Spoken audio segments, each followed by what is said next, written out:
Student, good morning to all of you. आज जो है मैं 9th क्लास में आपको क्या जो है चर्चा करेंगे और जो है कल तक हमने क्या किया था इसकी जानकारी दूंगी। तो सबसे पहले मैं आपको बताऊंगी कि कल जो है मैंने आपको रीढ़ की हड्डी कौन सी क्लास में, 9th क्लास में कृतिका बुक है जो आपकी भाग 1 है और सब्जेक्ट आपका हिंदी है। लेसन 3 रीढ़ की हड्डी की जो है रीडिंग की थी, तो उसमें आपने भी सभी ने रीडिंग की हो, ठीक है। तो जिन बच्चों ने नहीं की है रीडिंग तो अवश्य कर लेंगे। तो इसी बात में जो मैं आपको बताना चाहूँगी कि जो है जो हमने रीडिंग की थी उससे पहले मैंने आपको उस लेसन का सार बताया था। आज जो है एक बार मैं फिर जो है आपको अच्छी तरीके से आपने लेसन तो रीडिंग किया होगा, लेकिन एक बार जो है मैं फिर आपको लेसन का सार बताती हूँ जिससे जो है आपको अच्छी तरह ये लेसन आ जाए।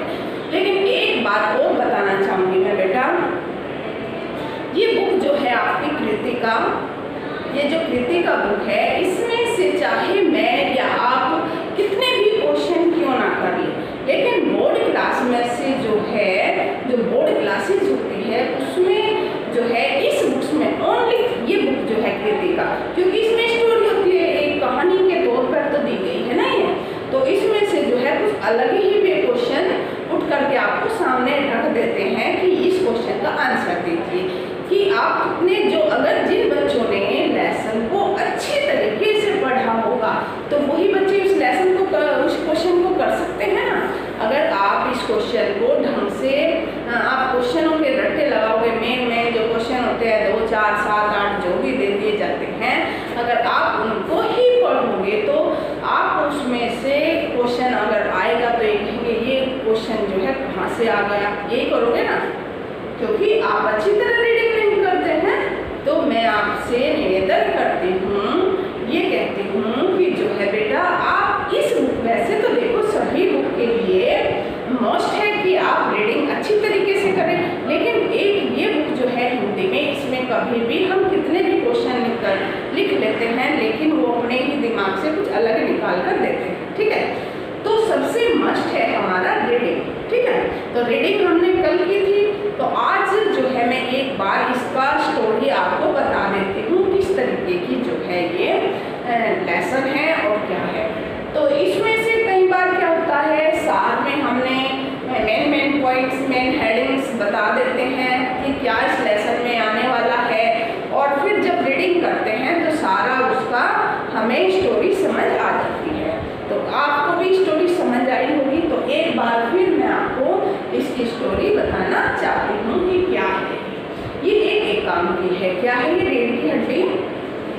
लेसन 3 जो है भाग 1 में कृतिका में ये एक काम की है जो सामाजिक उस पर दिया गया है, जो समाज पे सामाजिक व्यवस्था को देखते हुए ये दिया गया है। और इसमें जो है लड़की और लड़के के हमारे समाज में जो है कितना मतभेद है, यानी कि आज वर्तमान में भी, आधुनिक काल में भी जो है लड़का और लड़की के अंदर कितना मतभेद रखा जाता है। तो इसके बारे में जो है ये लेसन यानी कि एक काम की है जो कि जगदीश चंद्र बसु जो है इसके राइटर हैं। इसके राइटर भी जो है बेटा आपको याद होना चाहिए। कई बार क्या होता है कि इसमें जो क्वेश्चन आपके आ जाता है इस तरीके कहते हैं कि जगदीश चंद्र बसु ने सामाजिक दायरे को देखते हुए लड़की और लड़के के मतभेद में अंतर स्पष्ट कीजिए। इस तरीके के कुछ भी अलग क्वेश्चन आ सकते हैं। अगर आपको लेसन के राइटर का ही नहीं पता होगा तो आप क्या बताएंगे, नहीं ना, ये जगदीश चंद्र बसु कहाँ से आ गया है ये कहोगे ना। और सामाजिक दायरे को देखते हुए लड़का और लड़की में कौन सा, वो तो नहीं है, वो तो रीढ़ की हड्डी थी, आप तो इस बात को दोहराओगे ना। तो इस तरीके के ही क्वेश्चन उठते हैं कि जगदीश चंद्र बसु ने जो है सामाजिक दायरे को देखते हुए, समाज को देखते हुए लड़के और लड़की के मतभेद में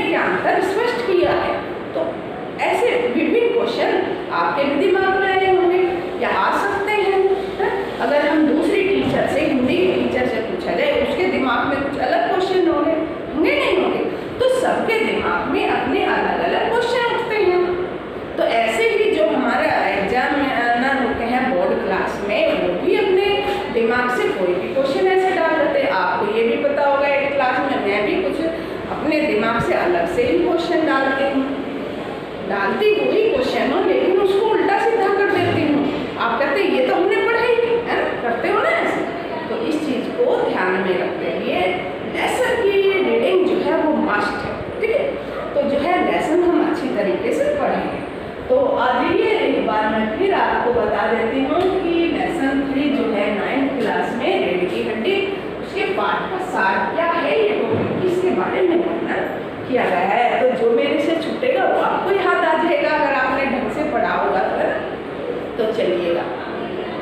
तो ये जो है बेटा एक जगदीश चंद्र बसु द्वारा जो इसके राइटर हैं, कौन है, जगदीश चंद्र बसु। उन्होंने जो है सामाजिक दायरे को देखते हुए लड़का और लड़की के मतभेद का वर्णन किया है। कैसे किया है?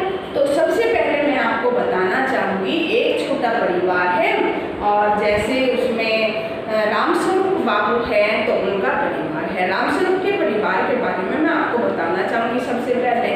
तो उनकी पत्नी का नाम जो है बेटा प्रेमा। जैसे मैं आपको बता रही ना, ऐसे आपके मन पटल पर अंकित होनी चाहिए स्टोरी, है।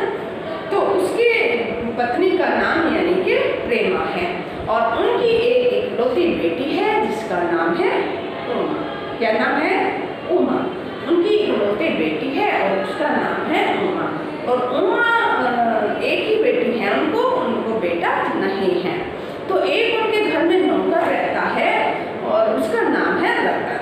तो जो रामस्वरूप बाबू होते हैं वो अपनी लड़की की शादी जो है अपने अभिन्न मित्र गोपाल प्रसाद के लड़के शंकर के द्वारा करना चाहते हैं। तो जो शंकर है ये लड़का, ये गोपाल जी का बेटा है। और गोपाल जी कौन है? वो रामस्वरूप के मित्र हैं जो कि कभी मिलते थे आपस में या बाहर ही मिलते थे, ठीक है। तो इस तरीके से तो वो रामस्वरूप जो है अपनी बेटी का रिश्ता गोपाल प्रसाद के लड़के शंकर से कराना चाहता है। तो जो है रामस्वरूप जो है अपनी लड़की को दिखाने के लिए, यानी कि लड़की को जब लड़के वाले देखने के लिए आते हैं तो कुछ अलग से ही तैयारी की जाती है घर में। तो जो है वो अपनी बैठक की जो है तैयारी करते हैं। बैठक यानी कि बाहर की जो कमरा होता है जिसमें आने जाने वाले बैठते हैं, उसको बैठक कहा जाता है, कमरा जैसे। तो इस तरीके से एक उस बैठक का जो था दरवाजा बाहर था गली में और एक जो है अंदर की ओर मकान में खुलता था। तो वो जो है उसकी साज सज्जा में लगे हुए थे और जो है रामस्वरूप तख्त लेकर आता है ऐसे उल्टा चलकर।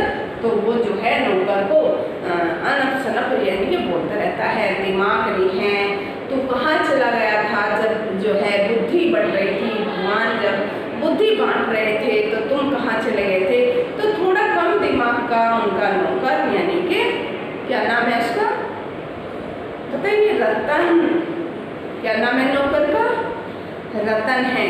तो उसको ये ऐसे मतलब नाम रखते रहते हैं कि तेरे को अक्ल नहीं है। वो थोड़ा सा अड़ जाता है रामस्वरूप, जैसे उल्टे चलते हैं ऐसे तख्त को पकड़कर तो वो कहीं लग जाता होगा। तो इस तरीके से जो है वो रतन को नाम रखता है। अक्ल नहीं है, कहाँ चले गए थे जब भगवान बुद्धि बांट रहा था। तो बुद्धि बांटने का जब भगवान अक्ल दे रहा था तो उस टाइम भगवान के पास नहीं थे, कहाँ चले गए थे तब। तो इसमें जो है फिर उसकी साज सज्जा करते हैं, तख्त बिछा देते हैं और रामस्वरूप जो है अपने नौकर को कहता है दरी और जो है चादर उठाकर ले आ। कहाँ से? स्टोर से जो है दरी और चादर उठाकर ले आ। और जो रतन होता है वो प्रेमा उनकी पत्नी को जाकर कहता है धोती दे दीजिएगा। क्या दे दीजिएगा? यानी कि धोती दे दीजिएगा। तो उनकी प्रेमा पत्नी जो है वो भड़कती हुई आती है कि धोती आप क्या करोगे, धोती क्यों चाहिए चले। फिर जो है रामस्वरूप बोलता धोती, मैंने तो धोती कही नहीं थी। अरे पगले तुझे कैसे बताएं, दरी और चादर उठा कर ले आ स्टोर से। तो जो है वो फिर रतन प्रेमा से पूछता है चादर बीबी जी कहाँ है। तो वो बताती है जो धोबी के हाथ से इकट्ठा रहा था उसमें से एक चादर निकाला और उसी के साथ में जो है दरी रखी किया। तो इस प्रकार जो है वे दोनों दरी और चादर को बिछाते हैं और उस कमरे में जो है फूलदान को साफ करता है रामस्वरूप। तो इतने में जो है फिर प्रेमा उनको कहती है रामस्वरूप को कि मैंने नाश्ते का जो है पूरा प्रबंध कर दिया है। क्या कर दिया है? मैंने नाश्ते का जो है पूरा प्रबंध कर दिया है और जो है आप मक्खन मंगा लीजिएगा। रतन से मक्खन जो है मैं भूल गई थी। तो रामस्वरूप कहता है मक्खन, अब मैं मक्खन मंगाऊंगे, आते ही होंगे। तो इतने में जो है बाहर रतन देखता है तो वो कहता है बाबूजी कोई जो है आदमी आ रहे हैं। तो इस तरीके से जो है दरवाज़ा थोड़ा सा खोलकर रामस्वरूप देखता है आ गए आ गए आ गए, इस तरीके से वो आवाज़ लगाते हैं। तो जैसे ही उनका गोपाल प्रसाद और उनके बेटे का जो है वहाँ पर आगमन होता है तो वो उनके स्वागत करते हैं रामस्वरूप जी, आइए आइए हा हा हा, और बीच बीच में जो है वे ठाके भी मारते हैं यानी कि हंसते भी हैं। तो इस प्रकार जो है वे उनका स्वागत करते हैं और गोपाल प्रसाद के हाथ में जो छड़ी थी उसको लेकर जो है एक कॉर्नर में रामस्वरूप रख देते हैं। तो उसके बाद जो है वे बात करते हैं कैसे हो, कोई मुश्किल तो नहीं हुई रास्ता पूछने में। तो गोपाल प्रसाद कहते हैं हमें यहाँ आना तो था ही, मुश्किल क्या होती, हमें यहाँ आना तो था ही, मुश्किल क्या होती, जैसे कोई एक एहसान रामस्वरूप पर तोल रहे हो। क्या? जैसे कोई एक एहसान रामस्वरूप पर तोल रहे हो, आना ही तो था हमें यहाँ, तो मुश्किल किस बात की। तो इस तरीके से बात करते हुए फिर जो है रामस्वरूप अंदर जाता है और उनके नाश्ता वगैरह लेकर आते हैं। तो नाश्ते में जो है चाय जो है विलायती ढंग की होती है, एक कैतली में जो होती है उबली हुई पत्ती और जो है एक में दूध और एक में चीनी।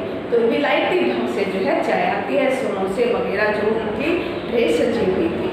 तो यानी कि वो रामस्वरूप जो है लेकर आते हैं। तो उनको जो है बेटा वे देते हैं और देते समय ये पूछते हैं आप कितना दूध कितनी चाय लेंगे और कितनी इसमें शक्कर लेंगे। तो गोपाल प्रसाद उसमें जवाब देता है आधा दूध और आधी जो है चाय डाल दीजिए और 2 चम्मच इसमें चीनी डाल दीजिए। एक तो पहले ही पानी भरा होता है चाय में, ऊपर से शक्कर भी कम हो जाए तो वो चाय कैसे लगेगी। इस तरीके के एक एहसान फरामोश था, एक एहसान को तोड़ता रहता था और गोपाल प्रसाद रामस्वरूप। अभी तो लड़की दिखाई भी नहीं, गई भी नहीं, अभी तो कुछ ऐसा एहसान ही नहीं होना चाहिए ना। तो इस तरीके से फिर जो है गोपाल प्रसाद जी ये कहते हैं कि जो है विवाह की बात करते हैं कि विवाह जो है एक बिजनेस है। विवाह को क्या संज्ञा देते हैं कि विवाह जो है एक बिजनेस है। क्या कहते हैं? बिजनेस, बिजनेस की संज्ञा दे देते हैं गोपाल प्रसाद। और फिर ऐसे कहते हैं एक हमारा जमाना था, एक हमारा जमाना था। तो ये भी बीच में बेटा एक बार बताने में ये क्वेश्चन आ जाता है कि बार बार जो है क्वेश्चन आता है, ये ऐसे बीच में उठ गया ना, ये बात आई तो इसको ध्यान से सुनोगे। तो क्वेश्चन क्या आता है इसमें कि एक हमारा भी जमाना था, ये गोपाल प्रसाद बार बार क्यों कह रहे थे। समझ आ रहा है कि एक हमारा भी जमाना था, गोपाल प्रसाद जो है बार बार क्यों दोहरा रहे थे। तो इसमें जो है गोपाल प्रसाद एक हमारा भी जमाना था इसलिए दोहरा रहे थे क्योंकि वो जो है उनके समय और आज आधुनिक समय में बेटा जो है काफ़ी दूरी हो चुकी है, काफ़ी दूरी हो चुकी है ना। तो इसमें जो है गोपाल प्रसाद अपने ज़माने की बात करते हुए कहते हैं क्या करते हैं, यानी कि अपने ज़माने की बात करते हुए इस एकांकी में कहते हैं। कौन? गोपाल प्रसाद कि एक हमारा भी ज़माना था, यानी कि मनुष्य का जो स्वभाव होता है वह अपने अतीत से ही चिपका रहता है। अतीत यानी कि जो बीता हुआ समय होता है तो उससे ही चिपका होता है। सभी को जो है उनका अंतिम सदैव दुखदाई लगता है, यानी कि सबको जो है हर एक का अपने आप को अतीत यानी कि जो बीता हुआ समय है वो सभी को जो है दुखदाई लगता है। तो अपने अतीत की बातों को याद करके वह मन ही मन जो है प्रसन्न होता रहता है। और रामस्वरूप और गोपाल प्रसाद भी जो है अपने अतीत की याद करते हैं, किंतु उनका जो है अपने अतीत की तुलना वर्तमान से करना उचित नहीं है, क्योंकि पहले समय में कुछ और था और यानी कि समय सादा था, सदा जो है एक सा भी नहीं रहता, कभी उतार चढ़ाव जो है हमारी ज़िंदगी में आते रहते हैं। तो यानी कि कहने का तात्पर्य समय जो है सदा यानी कि हमेशा एक जैसा नहीं रहता, उसमें जो है परिवर्तन आता रहता है। ये आवश्यक ही नहीं है कि जो पहले था वह आज भी रहे हैं। इसी प्रकार जो है अतीत में जो है सभी चीज़ें अच्छी नहीं होती और सभी चीज़ें जो है बुरी भी नहीं होती। तो कुछ चीज़ें अतीत में अच्छी रही होंगी तो कुछ चीज़ें जो है वर्तमान में अच्छी होती हैं। तो केवल अतीत से चिपके रहकर वर्तमान की जो है बुराई करना तर्कसंगत है। अतीत से चिपके रहकर यानी कि अपनी पहली पुरानी बातों से चिपके रहकर जो है वर्तमान की तुलना करना यानी कि तर्कसंगत है। तो इस तरीके से एक हमारा भी जमाना था, तो इस तरीके से वे फिर बेटा नाश्ता वगैरह कर लेते हैं। उसके बाद जो है तो फिर जो है रामस्वरूप अपनी बेटी को बुलाने के लिए कहता है और उमा जो है एक पान की ट्रे लेकर आती है जिसमें पान होता है। तो उमा आती है, वहाँ पर जो है प्रवेश करती है और जैसे ही उमा आती है तो रामस्वरूप कहता है बेटा यहाँ बैठ जाओ, तख्त पे बैठ जाओ जहाँ पर सितार और गिटार रखी हुई है। कहाँ पर बैठना है उमा को? जहाँ पर सितार और गिटार रखी हुई है। और जो है इसमें फिर गोपाल प्रसाद कहता है बेटा आपको गाना बजाना आता है? तो रामस्वरूप इतने में बोल पड़ता है बेटा हाँ आता है, बेटा एक दो गीत सुना दीजिएगा। तो जो है उमा सितार उठाती है और जो है फिर वो गाती है मेरे तो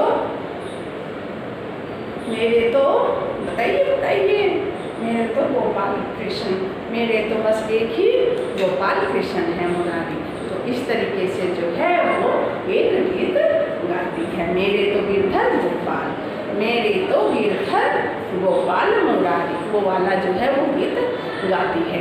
और जैसे ही वो ऐसे वीणा से गाती है, बाजे से गाती है, ऐसे गर्दन नीचे किए तो अचानक उसकी गर्दन ऐसे उठ जाती है।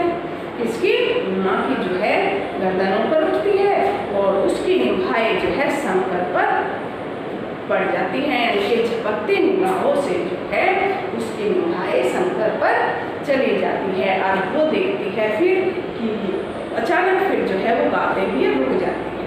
क्या करती है? यानी कि उमा जो है अचानक वो गीत गाते हुए मेरे तो गिरधर गोपाल तो जो है अचानक फिर रुक जाती है और वो देखती है कि ये लड़का तो वही है जो कि गर्ल्स हॉस्टल में के इर्द गिर्द घूमता था, यानी कि इर्द गिर्द उसके आसपास घूमता था। और जो है एक बार इसको नौकरानी ने भी इसको पकड़ लिया था, इसने जो है नौकरानी के पैर भी पकड़े थे कि मेरे को जो है छोड़ दे। तो वो उसको देखकर एकदम चुप हो जाती है कि ये लड़का है वो जो मतलब आवारागर्दी में घूमता रहता था। तो कोई नहीं, उमा चुप हो जाती है। तो उसके बाद जो है गोपाल प्रसाद उमा से पूछते हैं कढ़ाई बुनाई आती है, पेंटिंग आती है? तो उमा सारी बातों में ही चुप रहती है। लेकिन रामस्वरूप बोलते हैं बेटा दो ना जवाब दीजिए, जवाब तो दीजिए।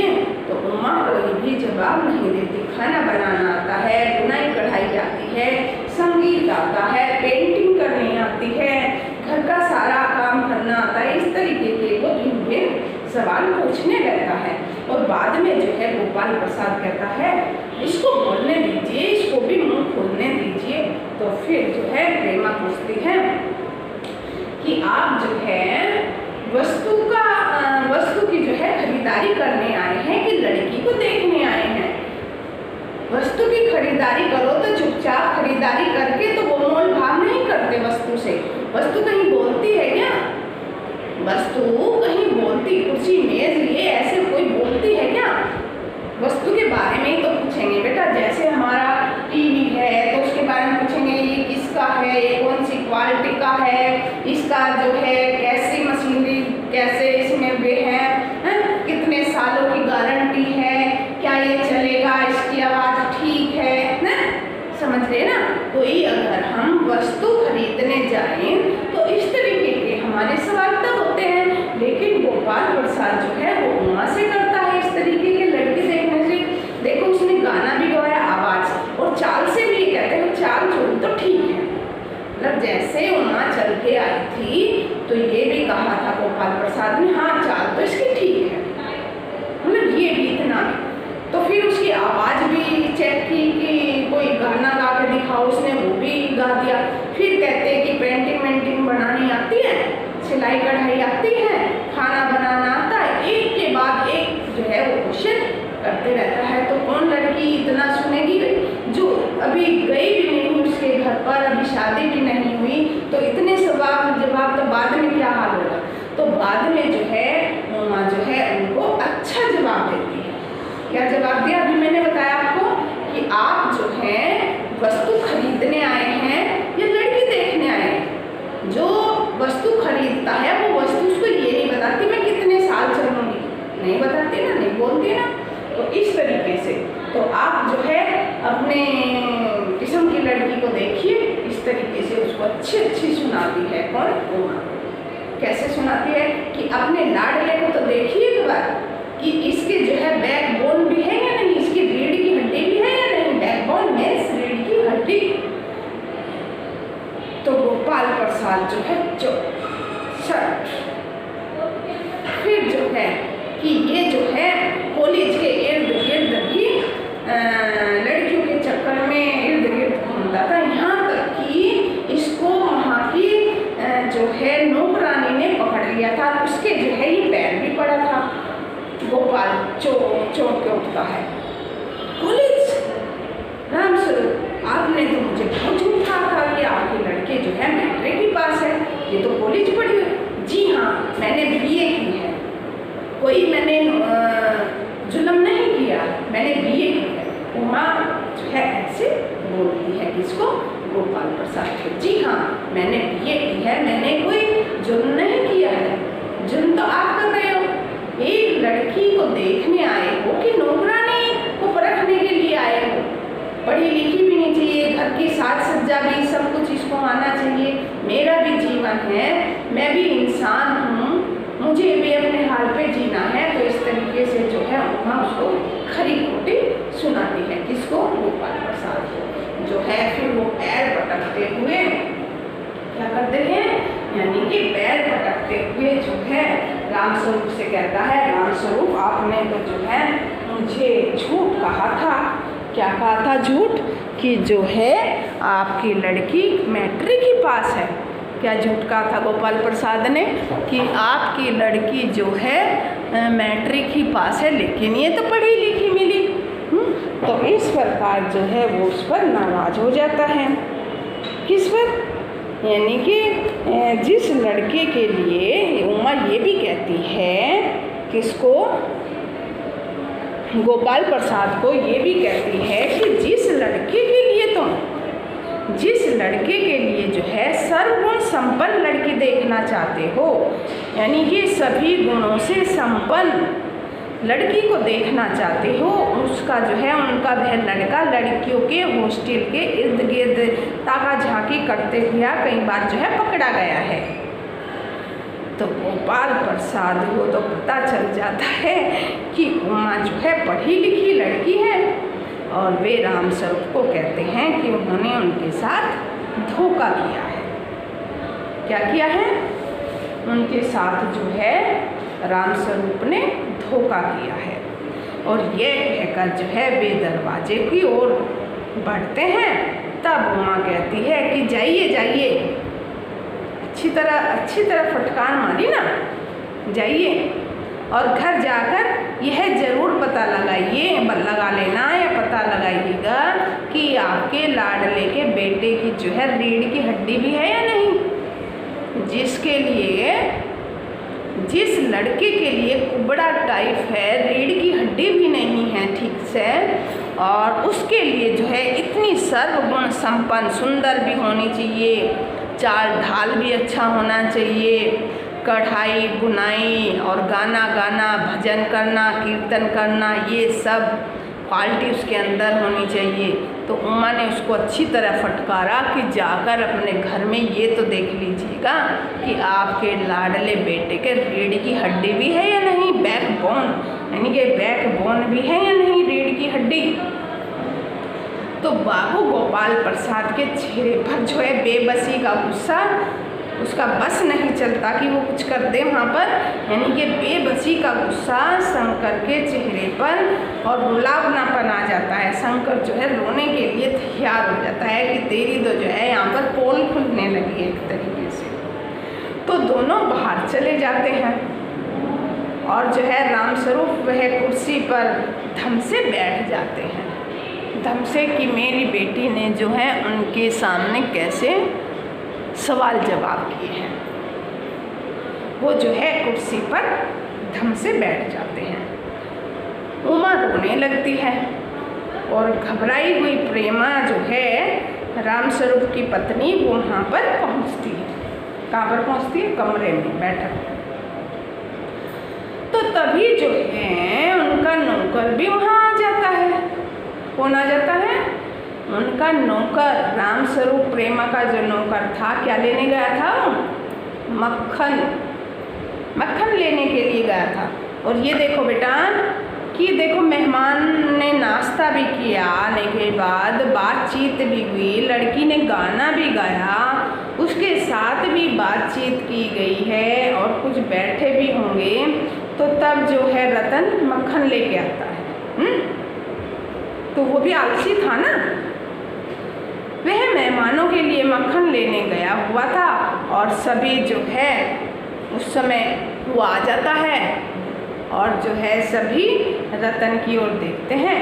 तभी ये एकांकी जो है बेटा समाप्त हो जाता है कि ये देखो कि सारे मेहमान, यानी कि मेहमान आने के बाद जो है वे वापस चले भी गए, लेकिन जो है मक्खन तब आता है, यानी कि रतन तब आता है, एक दो काम करवाता, कुछ करता, नाश्ता वगैरह पकड़ाता, तो ये चीज़ ठीक है। तो इसमें एक क्वेश्चन आपका ये भी बनता है कि आपको जो है शंकर जैसे लड़के की ज़रूरत है या फिर उमा जैसी लड़की। समाज को जो है शंकर जैसे लड़के की ज़रूरत है जो इधर उधर आवारा गर्दी में घूमता रहे, या फिर उमा जैसी कि अपने स्वभाव को, अपने सम्मान को जो है उसका डटकर मुकाबला किया। तो मैं तो यही कहूँगी कि हमारी राय से जो है उमा जैसी लड़की होनी चाहिए कि जो है अपने सम्मान की रक्षा के लिए वो अपने सम्मान की रक्षा तो कर सके, यहाँ तक कि अपने पिता के सम्मान की भी वो रक्षा कर सके। नहीं तो जो है उसके पिता को ये झूठ बोलना भी पड़ गया था कि जो है वो मैट्रिक पास है, उसने BA भी नहीं की है। तो जो है हमें कभी भी किसी से ये झूठ अपनी शिक्षा को नहीं छुपाना चाहिए, चाहे वो लड़की है या लड़का है, जितनी पढ़ी लिखी है वो हमें बताना चाहिए, ठीक है। शिक्षा का क्या छुपाना, अरे BA की है, कोई बुरी बात थोड़ी ना की है। तो ये जो है मैंने आपको एक बार फिर इस लेसन का सार बताया, इस तरीके से आपको भी जो है ये स्टोरी याद होनी चाहिए, ठीक है। तो आज जो है हमने 7 अगस्त क्लास 9 में सब्जेक्ट हिंदी लेसन 3 कृतिका भाग 1 में रीढ़ की हड्डी का मैंने आपको सार बताया है एक बार फिर से, ठीक है। तो आपको भी ऐसे मन पटल पर अंकित होना चाहिए। आज के लिए इतना ही है।